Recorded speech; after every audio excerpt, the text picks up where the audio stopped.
You were able to finally see your son. What was that like? It was an emotional moment. It was something I had wanted desperately to do since June 9th when the story first broke. And to see him walk into the room, I was already present where we were going to meet initially. It was really uplifting. Was this the first time you've actually been able to talk to him directly? Yes, yes.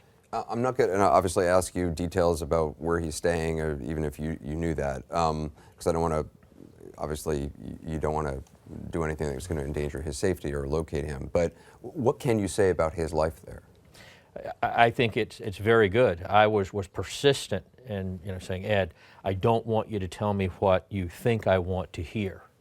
Are you okay? I wondered, where he lays his head at night. Every night when I go to bed, is he laying his head on a dirt floor? Well, he's living very comfortably, and he has quite a support system. And unlike many people have suggested that he's under the control of the Russian government or the FSB, that is absolutely not the case. He made clear in the recent interview in the New York Times that he says he absolutely did not give any information to the Russians, that he didn't actually even have any of the classified documents on him when he left Hong Kong, and he did that consciously, that he'd given them away, and he's quite confident the Chinese were not able to get a hold of them because he himself was involved in looking into the Chinese intelligence capabilities. Did he talk to you about that? Yes, he did. I asked about that, and I can tell you that on day one, when my son, the news broke on June 9th, June 10th, the FBI was in my home. And I specifically told them that there was no question in my mind. Of course, this is a father talking, but I know my son. I said, my son would die before he would sell secrets to a foreign government that would harm his country. I know that for a fact. His intention, if it was to profit, he would be in a much different circumstance now. If his desire was to profit from this, he would have already signed a book deal. He's not interested in doing that at this point in time. He could have gone on television programs, probably been paid by some television programs around the world and done stuff, and he hasn't done any of that. Absolutely, absolutely. He told me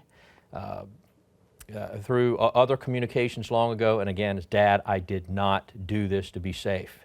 You need to let everyone know, don't worry about me. I'm committed to this. I didn't do this to be safe. I did it because it's the right thing to do.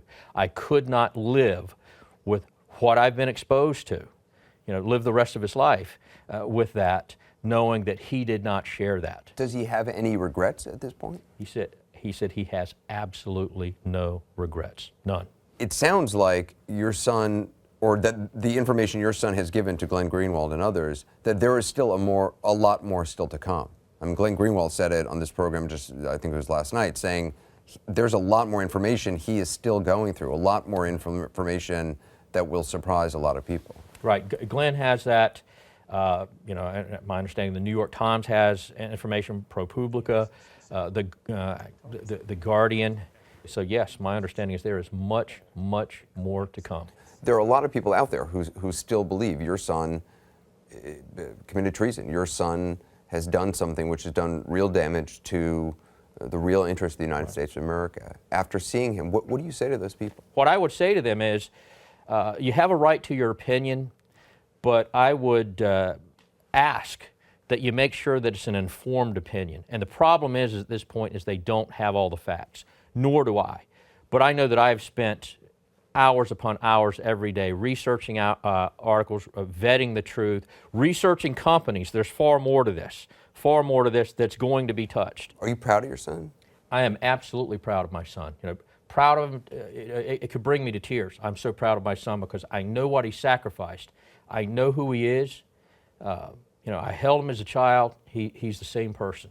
And he's a man of character, and no matter what happens, I know he loves his country. I know he's a humanist. I know that he is not so ethnocentric or blinded by nationalism that he looks at people in other countries as something less, that he looks at us as we are exceptional to the degree that others are lesser than us. What did you say to him when you left him? And how do you say goodbye it occurred in a situation like that? pretty quickly, but it was just, again, it was the same way we left one another back in April when we were in the shadow of the NSA, the last time I'd seen him in the States, is we hugged, It was, I love you, Dad. I love you, son. But I know I'll see him again.